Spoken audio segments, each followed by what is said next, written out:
Dear students, welcome to the part 3 of Unit 2 of Medium, Small and Micro Enterprise Management of 3rd BBA 6th semester. In last session, we had a glance on project appraisal and project report preparation concepts. Now, important contents to be covered in this session are location of units, industrial estates, about KIADB, which means Karnataka Industrial Areas Development Board, TechSOC, which means Technical Consultancy Services Organization of Karnataka, and about registration with DIC District A Industrial Centers, in which first one is location of units. Decision with regard to location of an industrial unit involves a careful study of many factors. Proper and right choice of location is instrumented in future success of the business. The various factors are divided into two categories.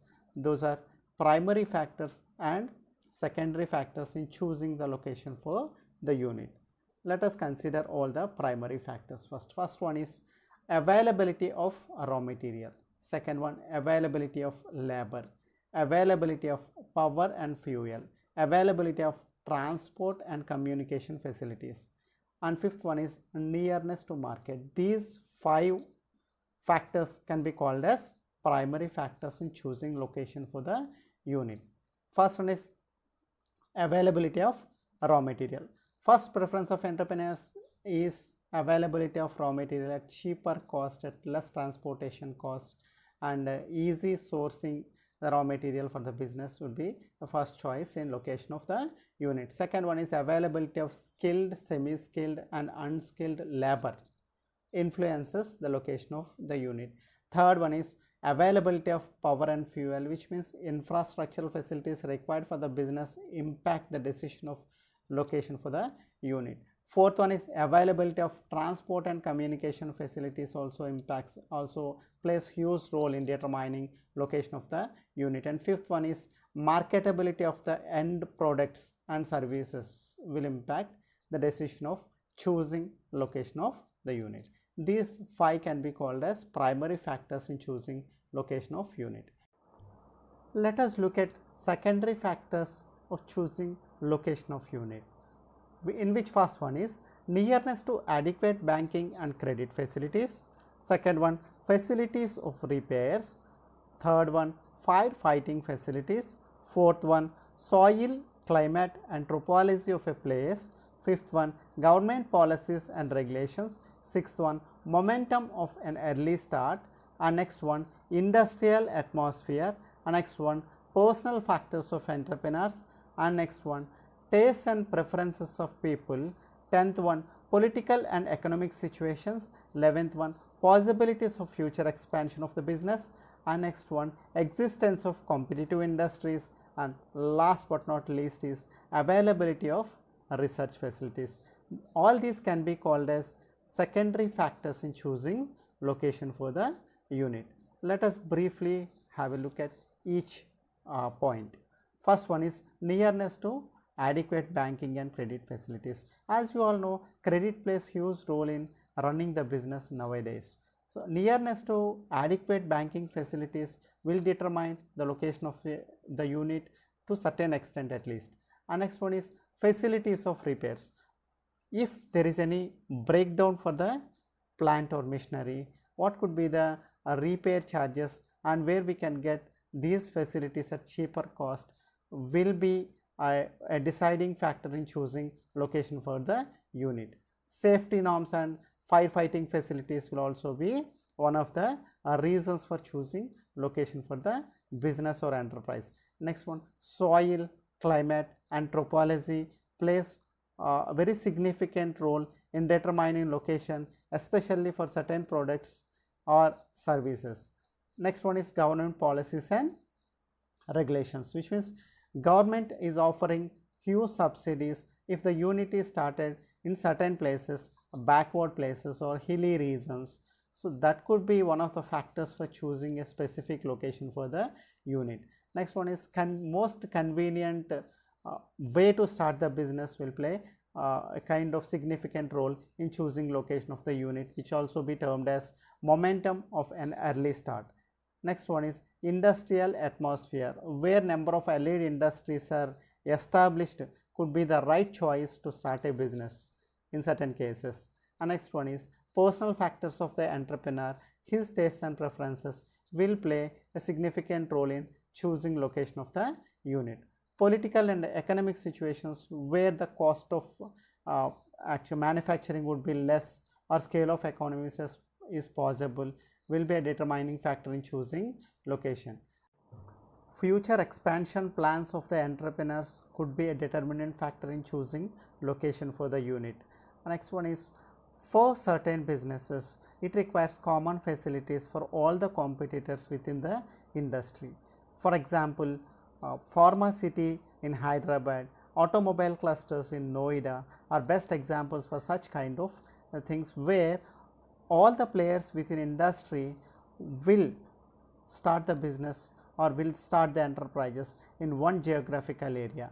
And next one is availability of research facilities. If research facilities are highly available in one particular area, it is better to start the business so that all the facilities and all the upcoming information, all the updated information will be available, and it would be easy and convenient for the business to get updated periodically. So these are secondary factors in choosing location of the unit. Our next topic is industrial estates. Let us look at the concept of industrial estates. An industrial estate is a place where necessary infrastructural facilities are made available to entrepreneurs. Industrial parks, industrial zones, industrial area, industrial township are some of the other terms used to denote industrial estates. What are the features of industrial estates? Separate plots and sheds are allotted to the small and tiny entrepreneurs at economic cost. This is the first specific feature of industrial estates. Second feature is cluster development activities within industrial estates. For example, Coir clusters and Sago clusters in East Godavari district, where number of players who are in the same vertical will come together and start the enterprise in one particular geographical area where their common requirements are fulfilled by the government, so that they can do the business in most convenient manner rather than spreading randomly of the business. Third one is regional development. Industrial estates are established in rural areas, semi-urban areas and urban areas. Once industrial estates are formed, a number of business, number of enterprises will be established in that place, so that that region will be developed, that it can generate both direct and indirect employment to the entire region. So regional development is possible through formation of industrial estates. Common infrastructure facilities would be available for all the entrepreneurs within the industrial estates. So it is easy for government to provide all common infrastructural facilities required for micro, small and medium enterprises in one place by establishing industrial estates. Next one is different sizes. Different types of products are being manufactured in industrial estates. Different sizes of businesses exist so within the industrial estates, which can be called as unity and diversity is possible through industrial estates establishment. Promotion through special agencies, which means PPP model, public private partnership model, in which all state governments are tied up with some private companies in land acquisition, in converting it into plots. Suppose in Andhra Pradesh, APIIC is taking up this responsibility. In other states, various separate entities are established to look after the acquirement and distribution of lands to small and medium enterprises as industrial estates. Now, what are the objectives of industrial estates? First one is to ensure well planned and structured industrial development is the prime objective of formation of industrial estates. Second one is to provide the necessary infrastructure is one of the objectives. To provide common facilities to a number of industries is also one of the prime objectives. And next one is to promote development of clusters, as we discussed in previous topic. Cluster development is possible through establishment of industrial estates. and to enable small units to source products from one another. That means allied industries will be started in industrial estates to enable dispersal of industries. So many types of industries, formation of many types of industries are possible through formation of industrial estates. To promote balanced regional development, this is also we discussed in the previous topic. To ensure development of backward areas, rural areas, hilly areas is possible through industrial estates. To provide a climate for smooth functioning of industrial enterprises. What are the types of various industrial estates? First category is composite industrial estates, second one is special purpose industrial estates, third one is ancillary industrial estates, and fourth one is floated industrial estates. Let us look at the first one, composite industrial estates. They comprise of a wide variety of industries. Most of the industrial estates are of this type. When we look at the industrial estates concept, generally we can encounter composite industrial estates where diversified industries exist in one industrial region or estate. Second one is special purpose. As we had an example of pharma city or automobile cluster or auto city, these are special purpose industrial estates where a special category of enterprises exist. Third one is ancillary industrial estates, which means number of units are established to support main functions or mainstream businesses or large enterprises are called as ancillary industrial estates. Fourth one is floated industrial estates. They comprise multi-storied buildings where lightweight goods are produced with the help of machine tools. So it doesn't require any capital goods or huge machinery. The lightweight tools are required to manufacture certain goods, so which are called as floated industrial estates. Now let us look at the concept Karnataka Industrial Area Development Board, the role of KIADB. In syllabus it is also mentioned as KIABD, which is misspelled. Actually the term is KIADB, Karnataka Industrial Area Development Board. Let us look at this organization in brief.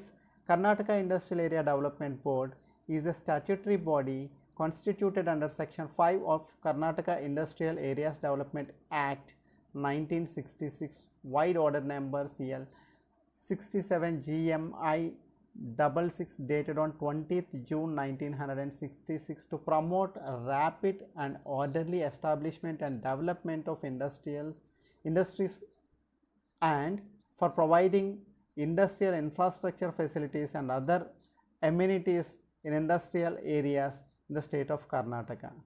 KIAD Act 1966, a special act, provides for expeditious acquisition of lands for industrial and infrastructure purposes.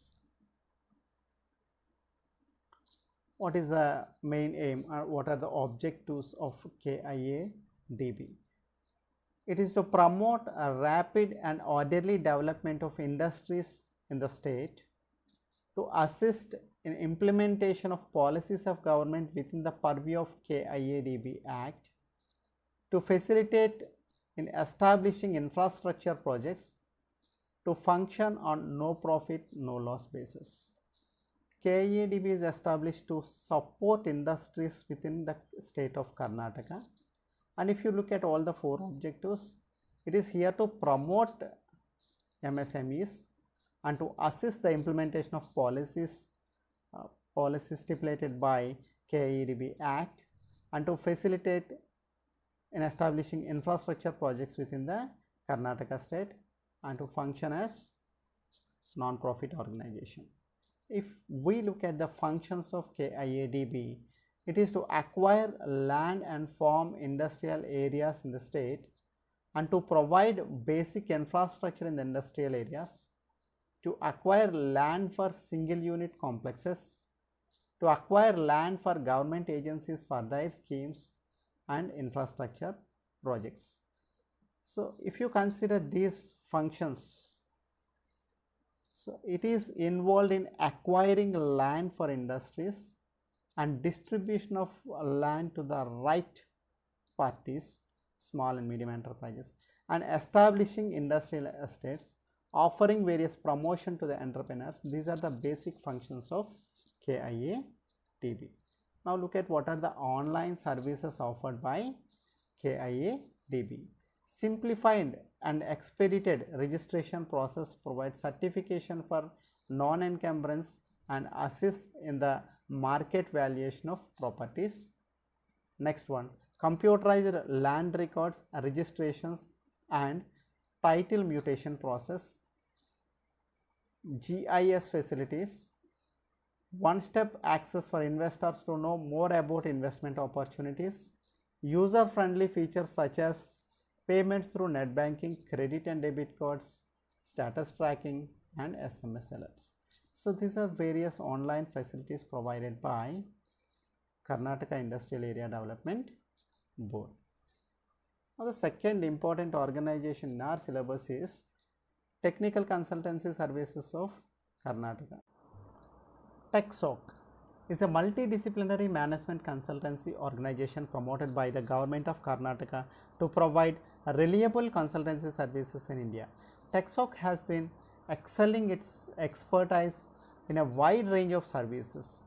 The package of services include feasibility studies, market research, valuation of assets, environmental impact studies, energy management and audit, management studies like corporate plan, reorganization and restructuring of enterprises, manpower planning, budgetary control systems, mergers and acquisitions, investment opportunities, technology transfers, diagnostic studies, and also designing and organizing training programs in all related areas. These are all the functions of TechSOC in brief. Now let us look at what are the focused consultancy areas of TechSOC. First one is promotion of agro-based industries in Karnataka is the prime focused area of TechSOC. Second one is energy management and audit.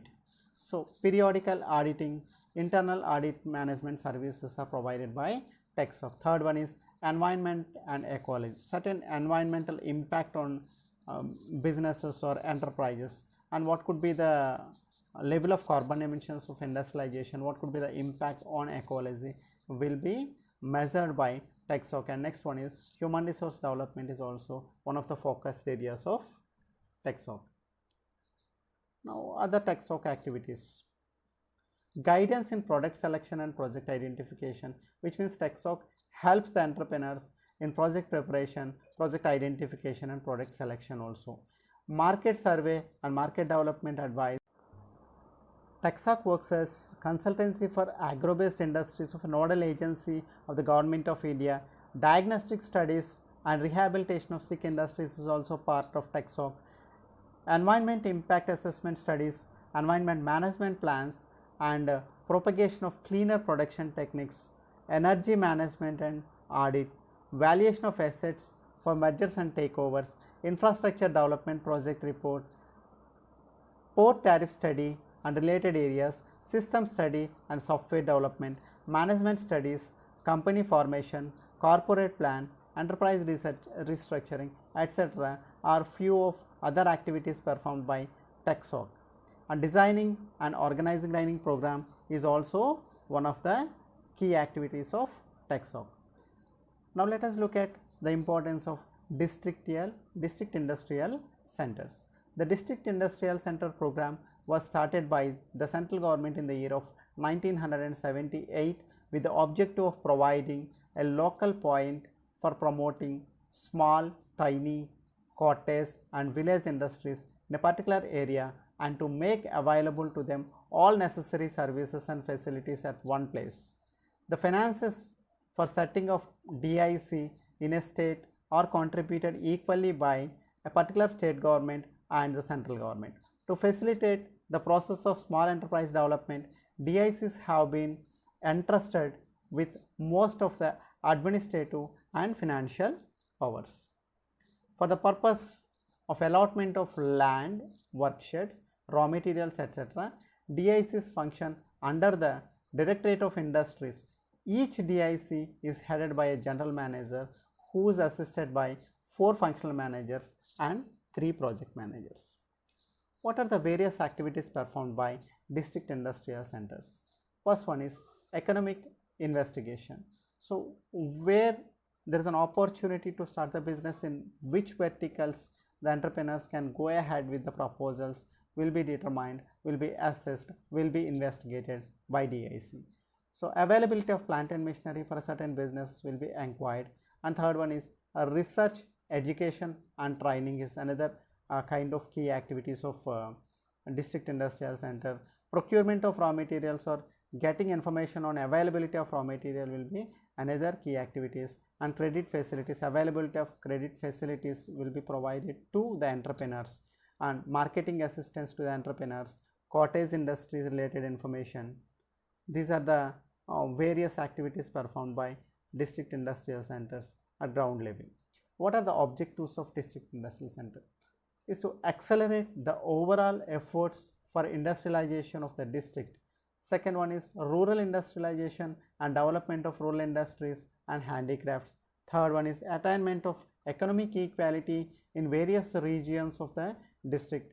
Fourth one is providing the benefits of the government schemes to the new entrepreneurs. Next one is centralization of procedures required to start a new industrial unit and minimization of the efforts and time required to obtain various permissions, licenses, registrations, subsidies, etc. What are the unique functions performed by district industrial centers? DICs act as focal points of the industrialization of the district. It prepares the industrial profile of the district with respect to statistics and information about existing industrial units in the district in the large, medium, small as well as cooperative sectors. Third one is opportunity guidance to entrepreneurs. And next one is compilation of information about local resources of raw materials and their availability, manpower assessment with respect to skilled and semi-skilled workers, assessment of availability of infrastructure facilities like quality testing, research and development, transport, prototype development, warehouse, etc. It organizes entrepreneurship development training programs. It provides information about various government schemes, subsidies, grants and assistance available from the other corporations set up for promotion of industries. It gives SSI registration as well, prepares techno-economic facilities report or feasibility report. It advises the entrepreneurs on investment. It acts as a link between the entrepreneur and the lead bank of the district. It implements government sponsored schemes for educated unemployed people like PMRY scheme, Jawahar Rozgar Yojana, etc. DIC helps entrepreneurs in obtaining licenses from the electricity board, water supply board, no objection certificates, etc. DICs assist the entrepreneurs in procuring imported machinery and raw materials. It organizes marketing outlets in liaison with other government agencies. These are the various activities and functions performed by DICs. Revolutionary changes in information technology in recent years and shift in government policies limited the role of district industrial center to certain extent, but still DICs plays huge role in promoting industrial development in Andhra Pradesh and as well as in India. When it comes to the East Godavari district, if you want to visit the district industrial center, you can find it in Kakinada industrial area at Ramanayapeta, where you can find number of projects related to various products and services. You can go through them to get basic idea about the role of district industrial center and the role of other allied organizations, government organizations which support MSME sector in Andhra Pradesh and in East Godavari district. With this, we come to an end of the third part and last part of unit number 2. Thank you so much for your patience listening. Thank you very much.